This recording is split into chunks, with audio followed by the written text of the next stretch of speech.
मारानाथा, यीशु मसीह आने वाला है, यीशु मसीह आने वाला। मारानाथा, मारानाथा, मारानाथा, मारानाथा, मारानाथा। इस नए एपिसोड में आप सबों का स्वागत है। सबको जय मसीह की। मारानाथा के इस प्रोग्राम में आप सबका स्वागत है। आज हम परमेश्वर के उपस्थिति में कैसे एक व्यक्ति चल रहा है और कैसे परमेश्वर उसके जीवन में कार्य करता है, इसको हम देख रहे हैं। आज हम एक ऐसे व्यक्ति के बारे में सीखने जा रहे हैं या समझने जा रहे हैं जिसने परमेश्वर की उपस्थिति में चलना तो शुरू किया। परमेश्वर ने उसके जीवन में बहुत ज्यादा उसकी योग्यता से अधिक कार्य किया, लेकिन उसने परमेश्वर की बुलाहट और उस योजना को तुच्छ जान लिया और इस कारण परमेश्वर की योजना उसके जीवन में पूर्ण नहीं हो पाई। हम पढ़ने जा रहे हैं और हम सीखने जा रहे हैं शाऊल के जीवन से। मेरे लिए एक वचन को पढ़ेंगे, पहला शमूएल का किताब 9वां अध्याय उसका 3रा वचन। जब शाऊल के पिता कीश की गदहियां खो गईं, तब कीश ने अपने पुत्र शाऊल से कहा, एक सेवक को अपने साथ ले जा और गदहियों को ढूंढ ला।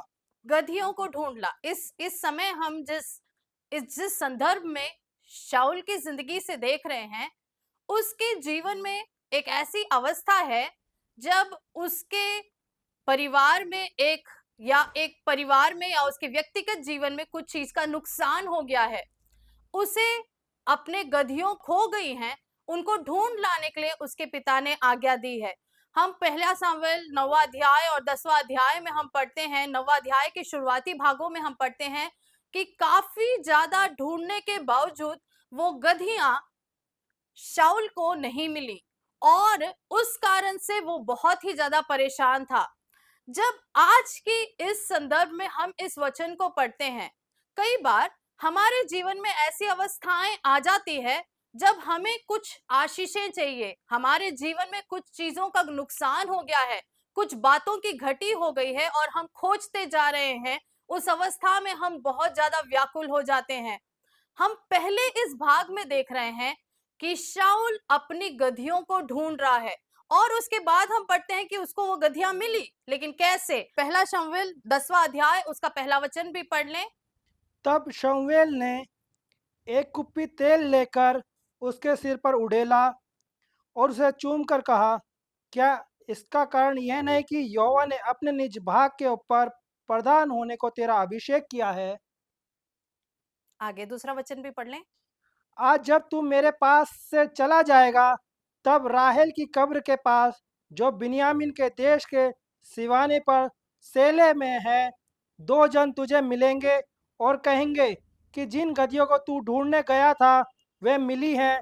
और सुन, तेरा पिता गधियों की चिंता छोड़कर तुम्हारे कारण कूड़ता हुआ कहता है कि मैं अपने पुत्र के लिए क्या करूं। यहाँ पर हम देख रहे हैं, जिन गधियों को तुम ढूंढ रहे थे वो मिल गई हैं।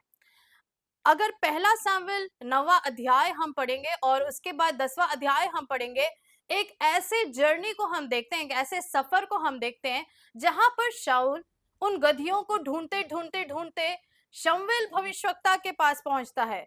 और शमूएल भविष्यवक्ता 10वें अध्याय के स्टार्टिंग वचन में लिखा हुआ है, एक कुप्पी तेल लेकर उसका राज्याभिषेक कर देता है, क्योंकि परमेश्वर का ये योजना शाऊल के जीवन में था कि परमेश्वर उसको इस्राएल का पहला राजा बनाना चाहता था। हम देखते हैं दो ऐसे क्षेत्र में से शाऊल जा रहा है। एक ऐसी अवस्था जब वह अपने गधियों के लिए खोज रहा था, उनको ढूंढ रहा था और व्याकुल था, परेशान था। अब दूसरा एक अवस्था जब उसे पता नहीं था कि परमेश्वर की योजना उसके जीवन में क्या है।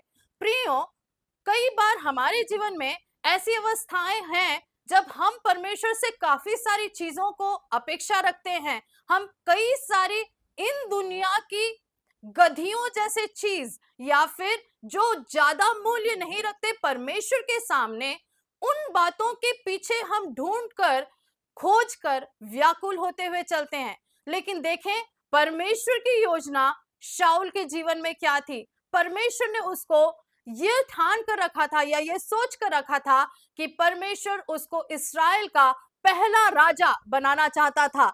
आज हम कोई ऐसे व्यक्ति हैं जो उन बातों को हम खोजते हुए जा रहे हैं जो शायद उतने मूल्यवान नहीं है, लेकिन परमेश्वर ने हमारे जीवन में यह सोच कर रखा है कि मेरा योजना तुम्हारे लिए इससे बढ़कर है। Are you searching for your donkeys? ये सवाल मैं आपसे पूछना चाहती हूँ। क्या आप कुछ गधियों को ढूंढ रहे हैं या ऐसी मूल्यहीन वस्तुओं के खोज में हैं जो आपको मिल नहीं रही और आप व्याकुल ढूंढ रहे हैं? परमेश्वर के योजना को समझने की कोशिश करें। अब हम दूसरा भाग में पढ़ते हैं। हमने अभी पढ़ लिया कि शाऊल जब वो सोचा नहीं था, जब उसने योजना नहीं बनाया था, जब उसके वो योग्य तैयार नहीं हुआ था, परमेश्वर ने उसका राज्याभिषेक कर दिया और उसको पहला राजा इस्राएल का बना दिया। लेकिन उसके बाद क्या हुआ ये हम पढ़ेंगे। पहला सामुएल का किताब 10वां अध्याय उसका 2 से लेकर 7 वचन तक पढ़ने।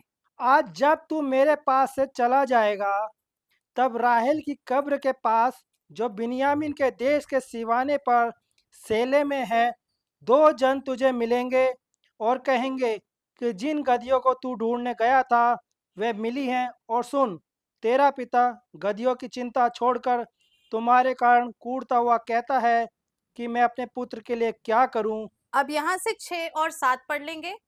तब यहोवा का आत्मा तुझ पर बल से उतरेगा और तू उनके साथ होकर नबूवत करने लगेगा, और तू परिवर्तित होकर और ही मनुष्य हो जाएगा। और जब ये चिन्ह तुझे देख पड़े, तब जो काम करने का अवसर तुझे मिले उसमें लग जाना, क्योंकि परमेश्वर तेरे संग रहेगा। हम यहाँ पर 7वें वचन में देखते हैं कि परमेश्वर उसे स्टेप बाय स्टेप बता रहा है कि परमेश्वर की योजना क्या है।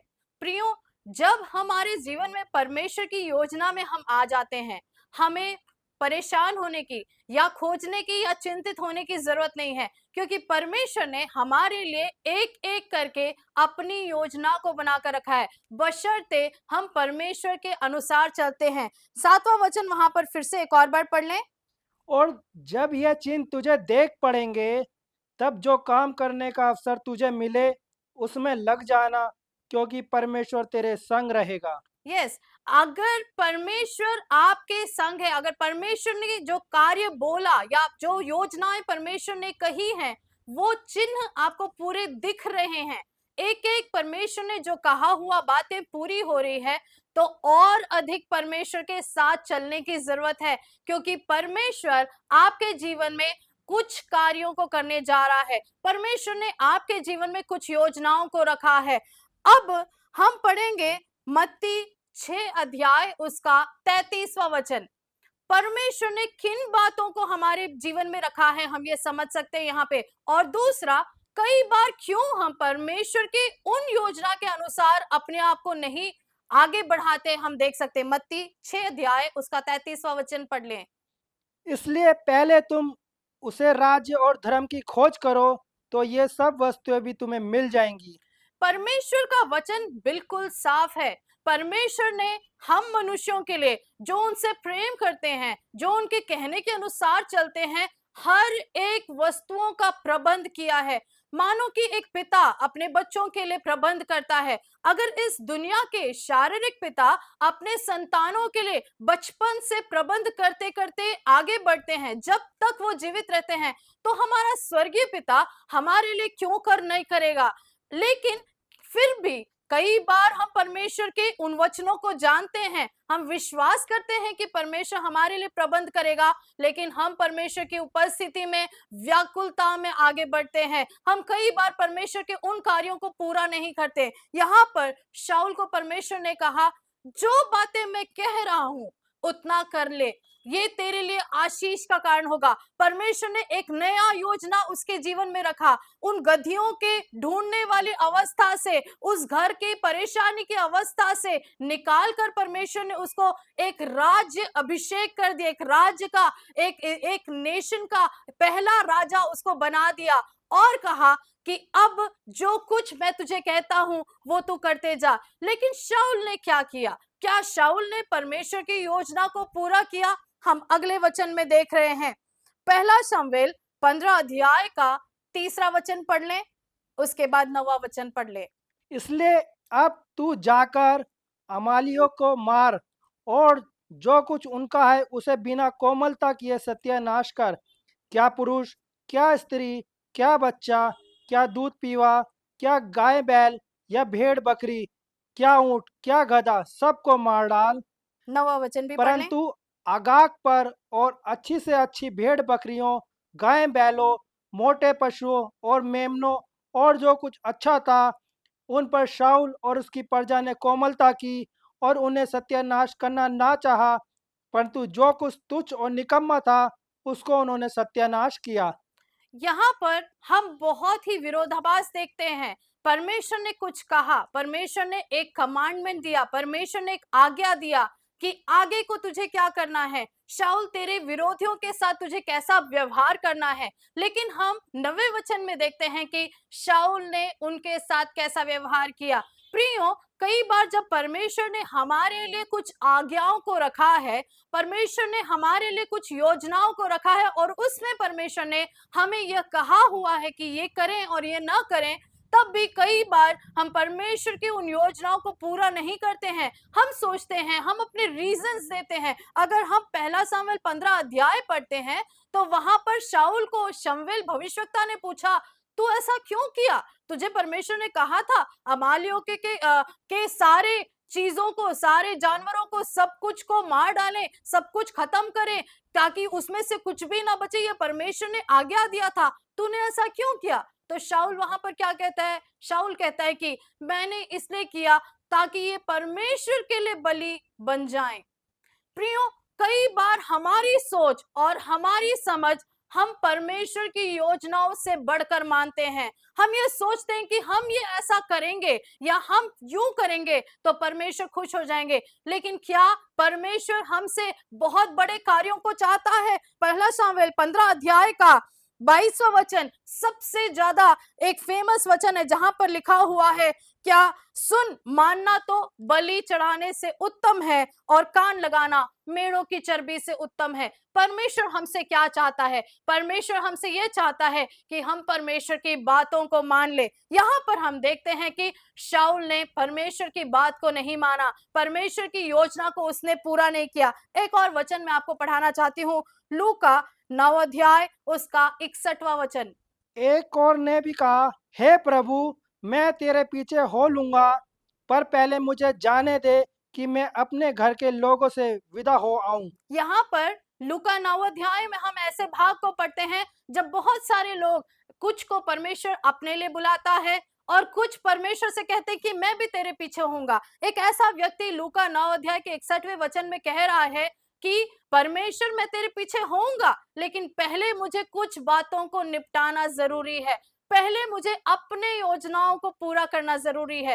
प्रियो, परमेश्वर की उपस्थिति में जब हम चल रहे हैं, हमें जब परमेश्वर ने किन्हीं आशीषों को चुन कर दिया जिसका शायद हम उस योग्य भी नहीं थे, जिसके लिए शायद से हमने सोचा नहीं, जो हमारे सोच और समझ से बाहर है, तो परमेश्वर के उन वचनों को भी पूरा करना ये हमारा कर्तव्य है। अगर हम ना करें, अगर हम परमेश्वर की योजना के अनुसार ना चलें, तो हो सकता है जिन आशीषों को परमेश्वर ने हमारे जीवन में दिया वो छिन जाएंगी, हमसे छूट जाएंगी, हम उसके योग्य नहीं ठहरेंगे। शाऊल के जीवन में भी हम यही देखते हैं, उसको पहला राजा बनाकर परमेश्वर बाद में कहता है, जब उसने ऐसा कार्य किया, जब उसने परमेश्वर की योजना के अनुसार कार्य नहीं किया, जब उसने परमेश्वर की आज्ञा को नहीं माना, तब परमेश्वर शमूएल भविष्यवक्ता से कहता है कि मैं शाऊल को राजा बनाकर पछताता हूँ। एक वचन वहां पर पढ़ेंगे, पहला शमूएल 15 अध्याय 10वां और 11वां।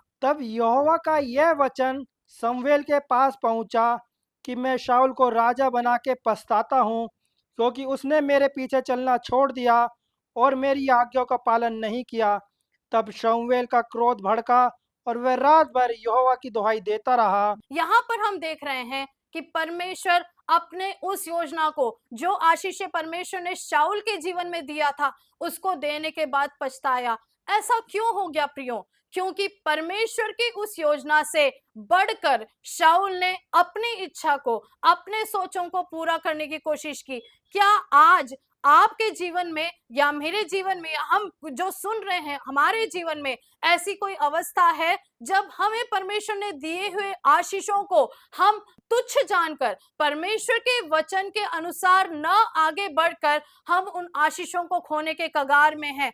परमेश्वर आज से इन वचनों के द्वारा मैं आपसे पूछना चाहती हूं, are you still searching for your donkey's?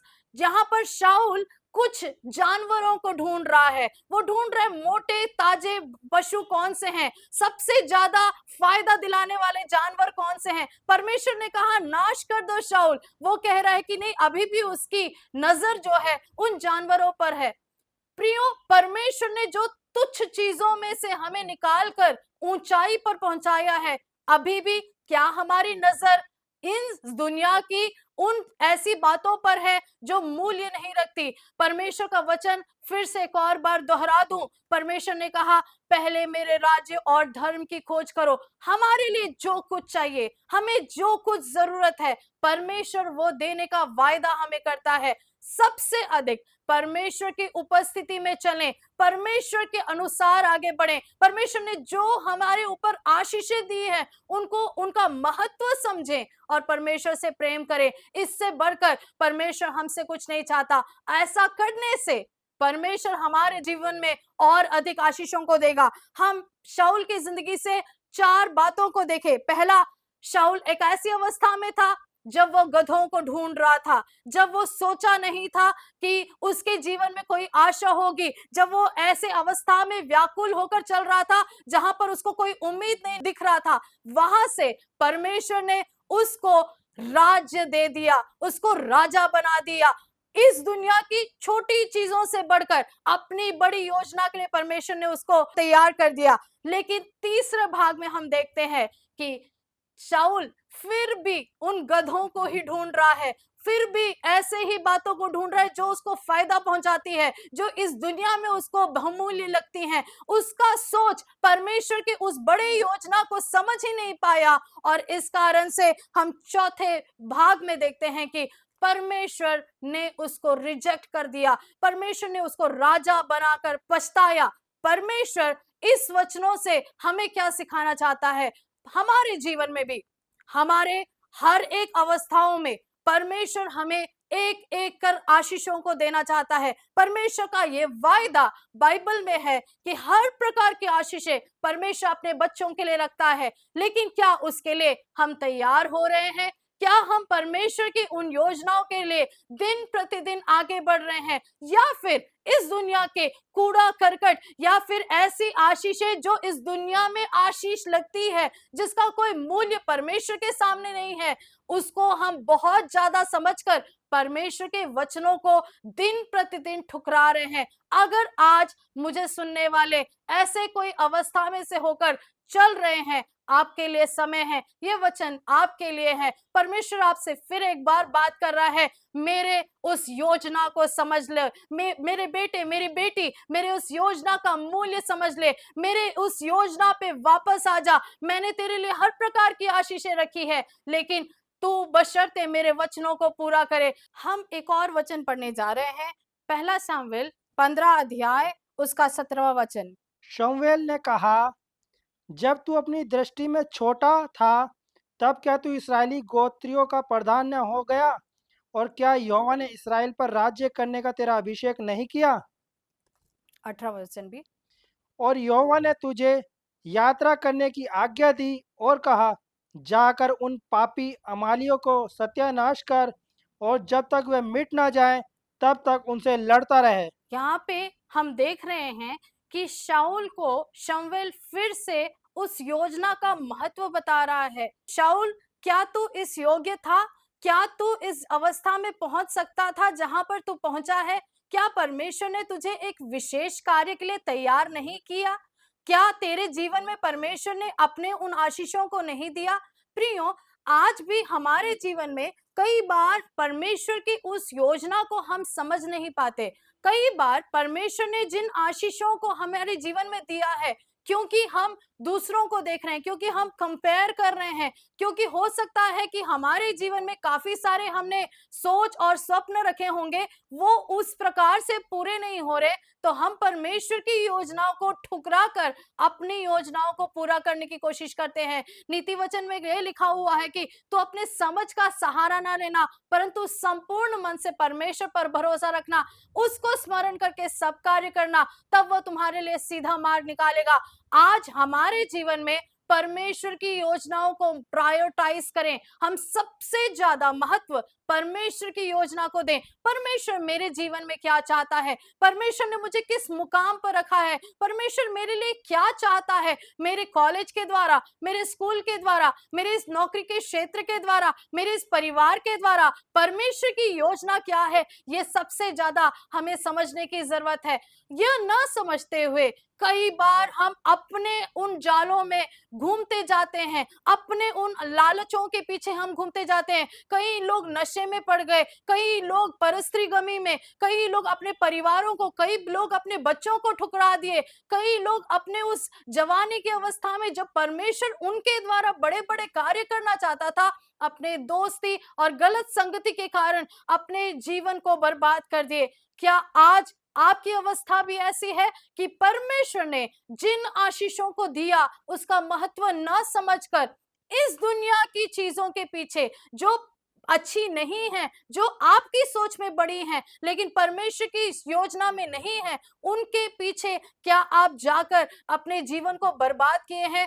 मैं आपसे एक खुशखबरी देना चाहती हूँ, एक बात आपको बताना चाहती हूँ। परमेश्वर अब भी आपके जीवन में कार्य करना चाहता है। परमेश्वर आपके लिए उम्मीद रखा है। परमेश्वर आपके लिए आज भी वो द्वार खुला रखा है जहां पर वो चाहता है कि आप अपने उस महत्व को समझ लें, परमेश्वर की योजना को फिर एक बार अपने जीवन में समझने की कोशिश करें और उस योजना के अनुसार अपने आप को फिर एक बार परमेश्वर की उपस्थिति में अपने आप को समर्पित करें। कहें परमेश्वर से कि परमेश्वर मेरे जीवन में तू कार्य कर। परमेश्वर हाँ, मैं तुझे तेरे वचन के अनुसार पूरा करूंगा, तेरे वचन के अनुसार चलूंगा और मैं परमेश्वर अपने जीवन को तेरे लिए समर्पित करने जा रहा हूं। आइए हम प्रार्थना करें। जीवित सामर्थ्य पिता परमेश्वर, आपकी उपस्थिति में हम एक और बार आते हैं प्रभु जी। आज के वचन के अनुसार परमेश्वर प्रभु जी फिर एक बार आपके सामने अपने आप को समर्पित कर कर यह कहते हैं प्रभु जी, जैसे शाऊल के जीवन में आपने उन आशीषों को उसके जीवन में दिया जिसके योग्य वो नहीं था।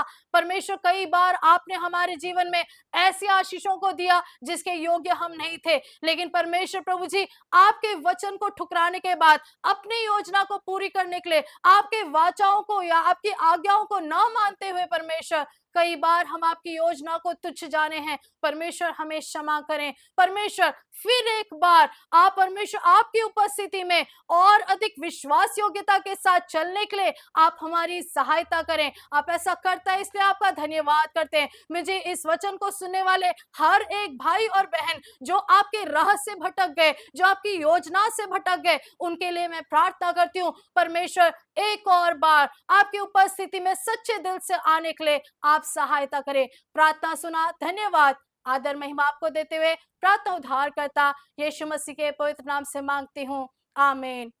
परमेश्वर इन वचनों के द्वारा आप सबको आशीष करे। जय मसीह की। जय मसीह की।